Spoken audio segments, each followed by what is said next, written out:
Hello everybody, Falls back with more consistent uploads, and today I'm going to be showing you every open interior in GTA 5 Online. But first we need to talk about what an open interior is. An open interior is a building that you can freely walk through that matches its place on the map, that you do not have to go through a cutscene to go in. There are no blue circles outside of the building. You can just freely walk into the building. Now there are some exceptions, and those will be mentioned at the end of the video, but I will be mainly going over all of the open interiors in GTA 5 Online that follow these rules.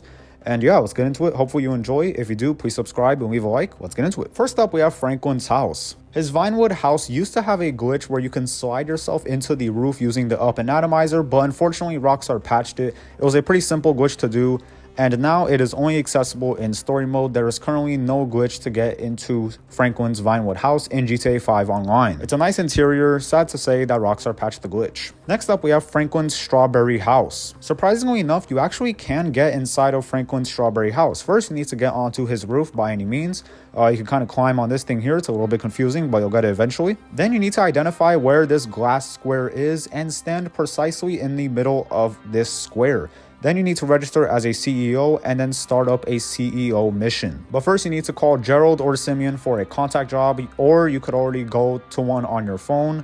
And that should work just fine as well. So have the mission ready, start a mission like Sightseer, and then join up the contact mission. In this case, I chose Gerald, but you can choose any. Load into the mission, wait a tiny little bit, maybe like a couple seconds or whatever, change some settings and whatnot, back out of the mission, and you should spawn right inside of Franklin's house. And this is a fully explorable open interior. Unfortunately, you just can't open the door once you're in here. Once you're in here, you are stuck. And you do have this annoying prompt all over your screen, but it will go away once the Sightseer mission ends in 15 minutes, so you won't have to deal with that. It should also be mentioned that the method I just did to get into this house was a popular method to do back in the day on Xbox One and PlayStation 4 to get into open interiors, but most of them have gotten patched, as you will see in the rest of this video. Next up, we have Michael's house. Unfortunately, there was a glitch to get inside of Michael's house. It was very easy to do, similar method to Franklin's Strawberry house, but it got patched unfortunately, and you can only access it in story mode. There is no online glitch, unfortunately. Next up, we have Trevor's trailer house in Sandy Shores. There was again a glitch to get into Trevor's trailer, but it was patched. It was a very difficult glitch to do, plus you needed another person. So I don't know why Rockstar did that, but oh well. It's a very small interior anyways, but it is sad that it got patched nonetheless. Next up, we have the janitor from the Bureau raid in story mode. Now this open interior only makes one appearance in the entire game. It is when you follow the janitor into his apartment, and then you ask him for his overalls, his duffel bag and whatnot. Actually, I don't think you ask him for his overalls, but you ask him for the duffel bag, you tell him to enjoy his beer, and that's it. But it is a fully open, explorable interior. Sad that it's only used for one cutscene and we can't go into it at all. Really does not make any sense to me, but it is a pretty cool place nonetheless. Next up, we have the garment factory that Lester uses. There used to be a glitch to get inside the garment factory in GTA 5 Online a very long time ago on Xbox One and PlayStation 4, but it got patched and you can no longer get inside. I have tried the contact mission method and it did not work. So unfortunately, you can only get inside in story mode. But it is very cool, and even in online, there are still workers in the building, which is strange because we're not meant to go in there, but oh well. Next up, we have Lester's house. There used to be a glitch in online to get into his house via the roof. You do the contact mission method, and then you would plop right in. But unfortunately, they patched it. So now the only way to get in is in story mode through various missions. The first one is friend request. That's the first mission where we are able to get inside his house, and it is a very detailed house, I will say. Highly recommend exploring it if you're interested in the lore or just Lester himself. Moving on to Floyd's apartment in Vespucci Beach. There was a very complicated under the map glitch that allowed you to get inside of Floyd's apartment, but unfortunately they patched it. I don't know why. It was very hard to do successfully and consistently. So now unfortunately you can only get inside through story mode as Trevor. It's a pretty standard interior that actually changes over time, like when Trevor sits on the couch and then it turns into poop. And it is in a pretty interesting location, and it is an open interior, but unfortunately we can't get inside of it unless we are in story mode during a particular portion.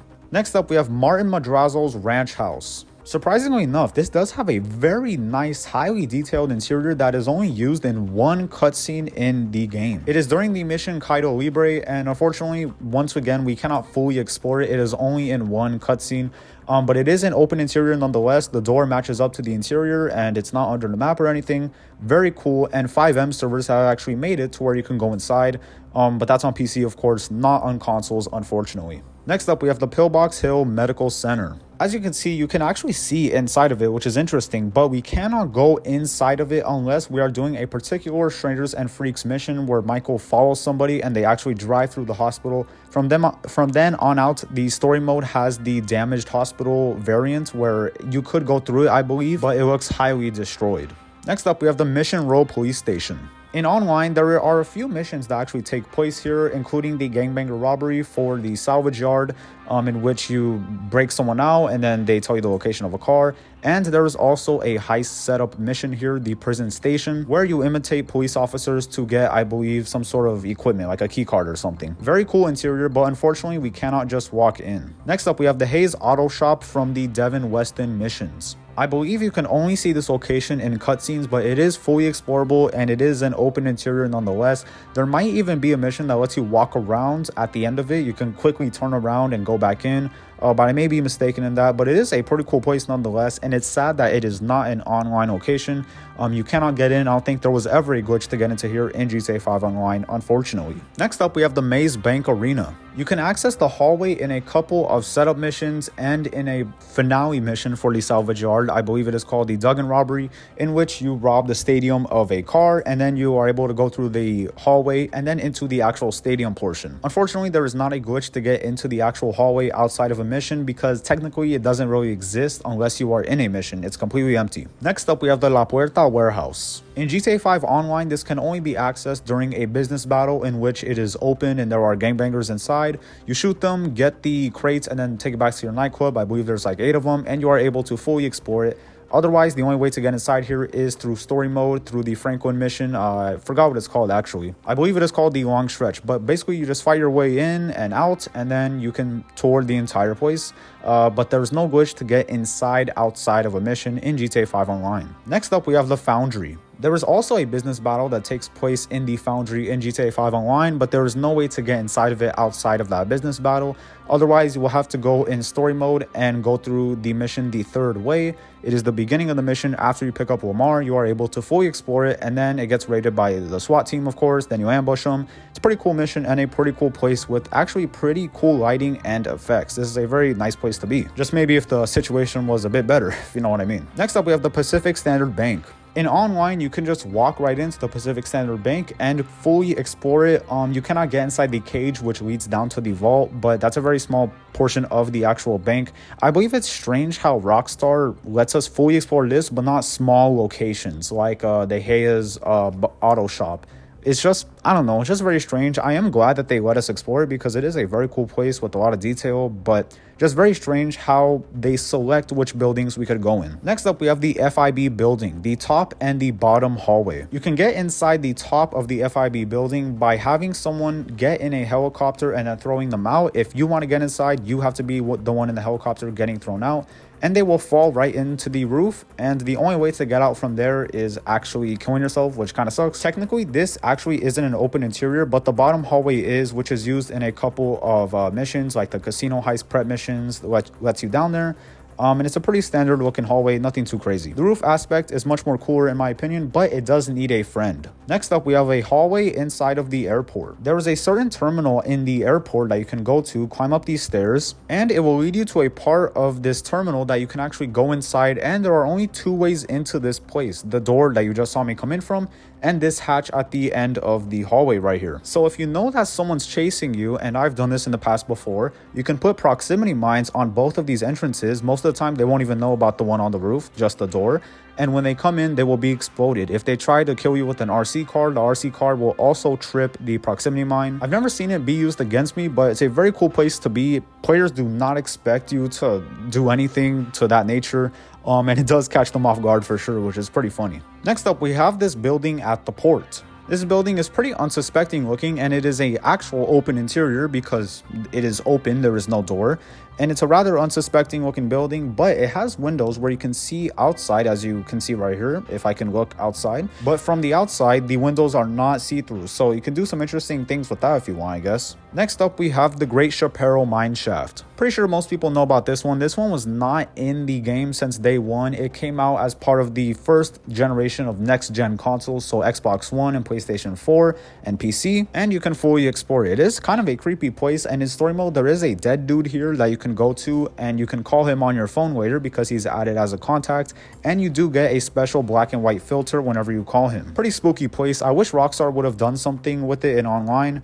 But that's just not the case, unfortunately. Next up, we have the Liquor Ace. In online, there's unfortunately no way to get inside the Liquor Ace, the top portion. There used to be a method where you could break a window and climb in with a certain vehicle that was a certain height that let you actually climb the window, but Rockstar patched that, which is so strange. But whatever, you can only get inside here the top level in story mode as Trevor. Oh, and also there is a Fulgen mission that lets you get to the top, but outside of that mission you cannot get in here. Next up, we have the air traffic control tower at Fort Zancudo. This one is probably one of my favorites. You can just walk right into these doors right here. There's even some soldiers right here. Go through the metal detector. It has a classroom, which is rather detailed, nothing too crazy. Funnily enough, it has an elevator that opens and closes, but it doesn't take you anywhere. It's a functionless elevator. You have to take the stairs all the way to the top, which is very annoying every time. And there are 2 levels to the tower. The first level is kind of just a lesser variant of what is on top, just a couple of computers and NPCs, nothing really too special. There is also a server room up here, which I didn't even know existed until I started recording this video, so the more you learn, I guess. And then going to the top introduces you to more NPCs and a bunch of computers overlooking the base and whatnot. It's a very cool place to be, and I believe you are safe from the orbital cannon in here, which is pretty cool. Next up, we have the air traffic control tower at Sandy Shores Airfield. This one, you can also just walk right through. You don't have to be in a mission or whatnot, and it is a pretty much basic tower. It's basically like the Fort Zancudo one, but with a much lower budget. You could also dodge a orbital cannon hit in here. I don't know what circumstances you would know you're getting orbed and just happen to be right next to this tower, but you can if that ever happens to you. Next up, we have a trailer at Stab City. This specific trailer right here is the only trailer out of all of Stab City that you can actually enter. Back in the days when I used to RP, this will be the spot. I used to buy drugs from here, buy crack, whatever I need. If you actually go a bit further down Sandy Shores, there is another trailer that appears to be an open interior. You can actually see through this window right here that there is indeed furniture in there, and it's open, but the doors are not actually open. They lock their doors and the other guys don't, I guess. I don't know, but it's kind of strange how Rockstar only chose one trailer, but you know, that's just Rockstar being Rockstar. Next up, we have all Fleeca Bank franchises. Now, I say all Fleeca Bank franchises because they are all the same looking. All you have to do is start a robbery in progress using the Terabyte, and you will be able to go inside a Fleeca Bank branch. Now, keep in mind, you could also get the Pacific Standard Bank. If you do that, just do the mission or quit the game or whatever, and then do another one. Hopefully you get a Fleeca Bank franchise and not the Pacific Standard. You could also use this for RP. I've done it in the old days. All you have to do is get someone to get a MOC cab and block the door with that so cops cannot get in. You just sit in here for 30 minutes and the cops will go away and the mission will end and you will be stuck in the interior, but nobody could leave the building. If someone leaves the building, it will lock. So if you're the one in the building, looks like you're RPing as a bank teller the whole time because you ain't leaving unless someone subs out for you, but I doubt they will. Next up, we have the Yellow Jack. Pretty sure most people know about this one because there is a dart location here. If that wasn't here, people probably wouldn't know about this, but also a very popular spot to RP in because it's one of the few open interiors in Sandy Shores. Pretty cool place. There are bloody footprints on the floor, which is kind of strange, but you know, I'm not going to ask what happened here. Next up, we have the Humane Labs. I believe there is a business battle that takes place here in online, but I may be wrong, but there is definitely a gun running resupply mission that takes place here in which you have to steal a railgun and then you'll be able to fully explore the Humane Labs, the upper level at least, not the basement like I'm showing in gameplay here. If you want to explore the basement, you have to go into story mode. There is not a way to get in here outside of online. You literally have to be a hacker to get in here. I don't think any wall breach ever made, even the contact mission, could get you in here because it's under the map technically. Next up, we have the O'Neill Ranch. I can't remember off the top of my head, but there are definitely a couple of prep missions that take place here, or contact missions for sure in GTA Online, but outside of those, you cannot get in here unless you go into story mode as Trevor. In the mission Crystal Maze, you fully explore it, you wipe out the entire bloodline, I guess, and you burn it down. But it is a very cool, detailed place to be. There's even an upstairs, but in the mission, no enemies ever spawn up here. You're not instructed to go up here, so They literally just made it for no reason. They could have put a door there or something to prevent us, but it's a very cool place to be. Unfortunately, we cannot go in here in GTA Online. Next up, we have the Paleto Bay Bank. Now, you can actually see the interior from the outside, even in online, but you cannot get inside. Off the top of my head, I could be misremembering, but I don't believe there is any mission in GTA Online where you have to go inside of here, and it is only used in story mode in the Paleto score. You're not really missing out on too much. It's a pretty standard looking bank interior, but still sucks that we can't go in here because it benefits literally everyone. It hurts no one. I don't know why. Next up, we have the Cluck and Bell Factory. As many people watching this video probably know, you can enter this in online via the Vincent missions introduced as part of the Cluck and Bell heist, and there is also a business battle that takes place here in GTA 5 online sometimes, but outside of those two missions, I don't believe you can get inside the Cluck and Bell Factory. You definitely cannot via a glitch, unfortunately, so you can only enter it in story mode. Now moving on to the honorable mentions. These are buildings that have an interior that is accurate to their location on the map, but they cannot be accessed outside of a cutscene. There is no door that you can freely walk through. They're not technically an open interior. Starting off with the morgue, you can enter it, of course, as Michael in the mission Dead Man Walking, and in GTA 5 Online, you can enter it via the casino mission where you have to dress up as the people. I forgot what they're called, my apologies, but you search the valet's dead body for a key card and then you get out.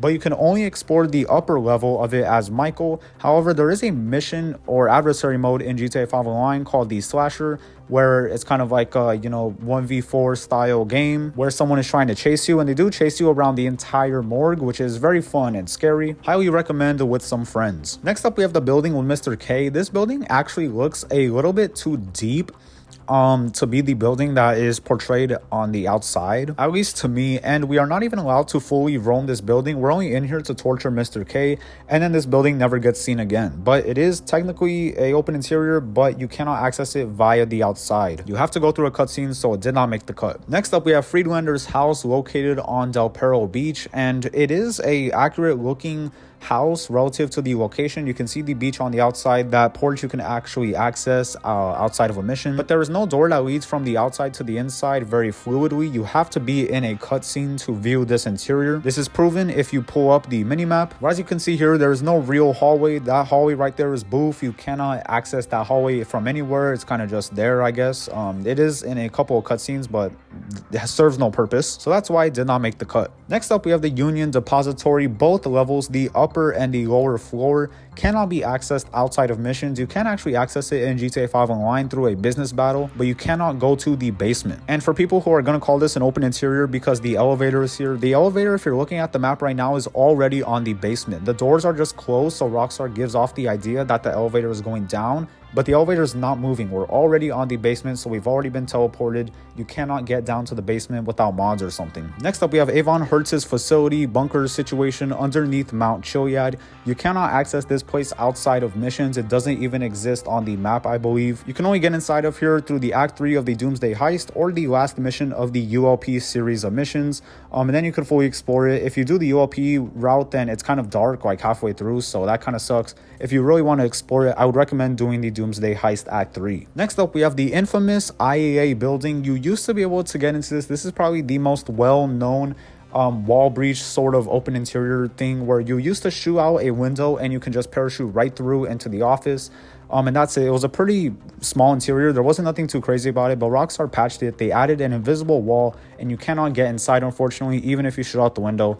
Very sad because it served no purpose. It was just there for decoration, but whatever, Rockstar being Rockstar. Next up, we have Solomon's office. This can be seen in GTA 5 story mode by Michael a few times, or you can just walk right in GTA 5 Online because you collect collectibles for him. If you get all 10, you unlock the alien outfit, and you can actually see the room fill up with the collectibles you bring him as you bring it to him. So pretty cool and a pretty small interior, but detailed nonetheless. And that is it, everyone. Thank you so much for watching today's video. If you did enjoy, please subscribe and leave a like. It really does help me out a lot with the YouTube algorithm. I'm not a real analytical person, but pretty much everyone on the planet knows that likes and subscriptions boost the algorithm and help me get seen, so please do so if you did enjoy this video. I'd also like to say thank you to my channel members. Once again, if you'd like to become a channel member, you can become a channel member for $5 a month, one-time purchase, and you will get a custom license plate of your YouTube username. But thank you for watching, and goodbye.